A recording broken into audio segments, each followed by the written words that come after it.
ગુજરાતમાં સાધુ સંતો અને આશ્રમોને શ્રદ્ધાનું કેન્દ્ર માનવામાં આવે છે, પણ તાજેતરમાં જ ભગવા વૃક્ષને કલંકિત કરતી અનેક ઘટનાઓ સામે આવી છે. થોડા સમય પહેલા લલકા ન્યૂઝ દ્વારા હરિહરાનંદ ભારતી બાપુ આશ્રમમાં જે કરતૂતો ચાલતી હતી એનો પર્દાફાશ કરવામાં આવ્યો હતો અને ત્યારે હવે આશ્રમની એક પૂર્વ શિષ્યાનો સણસણતો અને ચોંકાવનારો વિડીયો વાયરલ થયો છે.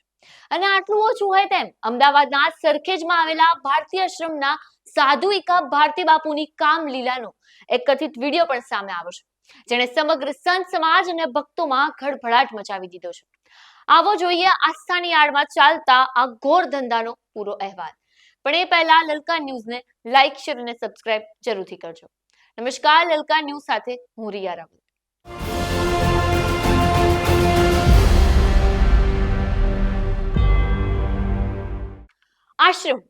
આશ્રમ એટલે શાંતિ અને ભક્તિનું પ્રતીક, પરંતુ હરિહરાનંદ ભારતી બાપુના આશ્રમમાંથી જે વાતો સામે આવી રહી છે તે કોઈ પણ સંસ્કારી માણસને શરમાવી દે તેવી છે. થોડા સમય પહેલા એક કથિત વિડીયો વાયરલ થયો હતો, જેમાં આશ્રમમાં નશાખોરી ચાલતી હોવાના ગંભીર આક્ષેપો થયા હતા. અને હવે આ જ કડીમાં આશ્રમની એક પૂર્વ શિષ્યા કે સાધ્વીનો વધુ એક વિડીયો સામે આવ્યો છે. આ વિડીયોમાં સાધ્વીએ ચોંકાવનારા દાવા પણ કર્યા છે અને આક્ષેપો પણ કર્યા છે. તો ચાલો જાણીએ શું આક્ષેપો કર્યા છે. હાલ સરખેજની ત્યારે બાપુ એવા કોમેન્ટ કર્યા હતા કે સરખેજનો આશ્રમ કલ્યાણન બાપુને અને મારા જુનાગઢનો આશ્રમ મારામાં.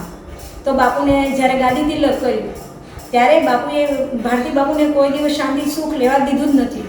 બાપુને અત્યંત ત્રાસદ આપ્યા છે. ગુરુજી હોવા છતાં પણ હરિહર બાપુ તો એની જ જે કરવાનું હતું કાર્ય એમાં સફળતા જ મેળવીને રહ્યા છે, કારણ કે એણે કોઈ બીજાના દુઃખ જોયા જ નથી.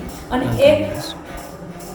એક જ્યારે બાપુને એવા બધા હતા દાદાશ્રીઓ કે જે આશ્રમની અંદર ખરાબ કૃત્યો અને નશાબંધી પિયર એવું પણ આશ્રમની અંદર મેં જોયેલું, પણ બાપુની આબરૂ રાખવા માટે, ઇજ્જત રાખવા માટે મેં કશું બહાર પાડ્યું નથી. અને જ્યારે રાજભવનમાં આવ્યા ત્યારે બાપુએ ખુદને મને કીધેલું હતું કે બેટા મેં 3 ગોળીઓ લઈ લીધી હતી, જે નશાકીય ગોળી કહેવાય છે, જે બિનકાયદેસર કહેવાય છે.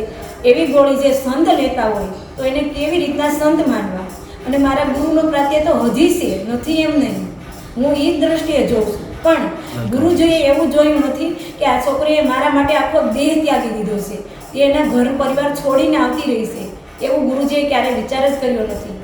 અને મારી માનસિક અને શારીરિક બધું જ સંતુલ છે અને હું તંદુરસ્ત એકદમ જ છું, કારણ કે મને કોઈ જાતની ટેબ્લેટ કે કોઈ દિવસ લેવાનું નથી આવ્યું. પણ બાપુએ મારી પર કૃતિઓ કરેલા છે એ મારી આગળ બધું જ રેકોર્ડ ડિલેટ કોલ ડિટેલ ખોલશો એટલે બધું જ મળશે. અને મારી એવી આદિથી છે, મારી વિનંતી છે કે આવી કોઈ પણ દેશની બહેનો દીકરીઓને આવું દુઃખ ના પડે, આવો ત્રાસ ન મળે, આવા ભ્રષ્ટાચારીઓ ન મળે અને ખોટા શોષણ ન થાય. એમનું રક્ષણ કરવાની જગ્યાએ શોષણ થાય છે, એનું પોષણ કરવાની જગ્યાએ ભક્ષણ થાય છે, એ બધું બંધ રહે. ગૌશાળાના નામે જે પૈસા ઉઘરાવવામાં આવે છે એ બીજા નારીઓની પાછળ વાપરવામાં આવે છે, દુષ્કર્મમાં પાછળ વાપરવામાં આવે છે, એવું ના બને એ માટે મારી વિનંતી છે કે મને કોઈ પણ સંજોગોની અંદર ન્યાય મળે અને મારી એવી જ અરજી કાયમની માટે છે. શિષ્યાનો આ વિડીયો માત્ર આક્ષેપ નથી, પરંતુ ભક્તિના નામે ચાલતા નશાના કારોબાર તરફ સીધો ઇશારો કરે છે. આ કથિત કૌભાંડો માત્ર નશાખોરી પૂરતા સીમિત નથી. આશ્રમની સત્તા અને સંપત્તિની ભૂખે આસ્થાના આ કેન્દ્રોના ટુકડા કરી નાખ્યા છે. સરખેજ અને જુનાગઢના પ્રતિષ્ઠિત ભારતીય આશ્રમના ભાગલા પાડી દેવામાં આવ્યા હોવાનું હકીકત સામે આવી છે. સંતોનું કામ સમાજને જોડવાનું છે, પરંતુ અહીં ગાદી અને વર્ચસ્વની લડાઈમાં બે મોટા આશ્રમો વહેંચાઈ ગયા. શ્રદ્ધાળુઓ જે આશ્રમમાં પોતાનું મસ્તક નમાવા આવે છે, તે જ આશ્રમની અંદર ખુશી અને સંપત્તિની રાજનીતિ રમાઈ રહી છે. આસ્થા પર સૌથી મોટો પ્રહાર તો ત્યારે થયો જ્યારે સરખેજના ભારતીય આશ્રમમાં સાથે સંકળાયેલા સાધુ ઇકા ભારતી બાપુની કરતૂતો પ્રકાશમાં.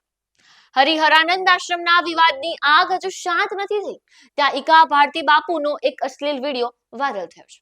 આક્ષેપ એવો છે કે સરખેજ ભારતીય આશ્રમની નજીક આવેલા એક પીજી એટલે કે પેઇન ગેસ્ટમાં રહેતા એક યુવકને નિશાન બનાવવામાં આવ્યું.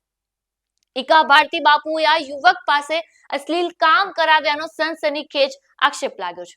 જે ભગવા વેશને જોઈને લોકો માથું ઝુકાવે છે તે જ વેશમાં એક સાધુ એક યુવક સાથે કામલીલા રચતો જોવા મળે કેટલું શરમજનક છે. આ કથિત વિડીયોએ ફરી એકવાર સંત સમાજની છબીને ખરડી છે અને સમાજમાં રોષનો માહોલ ઉભો કર્યો છે. આ આક્ષેપો અને વાયરલ વિડીયો જોયા પછી એક સવાલ ચોક્કસ ઉભો થાય છે કે શું આશ્રમો હવે ભક્તિના બદલે અય્યાશી અને નશાના અડ્ડે બની ગયા છે?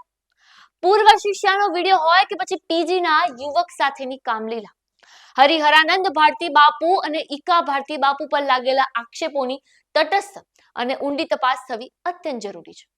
પોલીસ અને વહીવટી તંત્ર આ વાયરલ વિડીયોની સતત તપાસે અને જો આ આક્ષેપો સાચા સાબિત થાય તો ભગવા વેશને લજવનાર આ કહેવાતા સાધુઓ સામે કડકમાં કડક કાર્યવાહી થવી જોઈએ.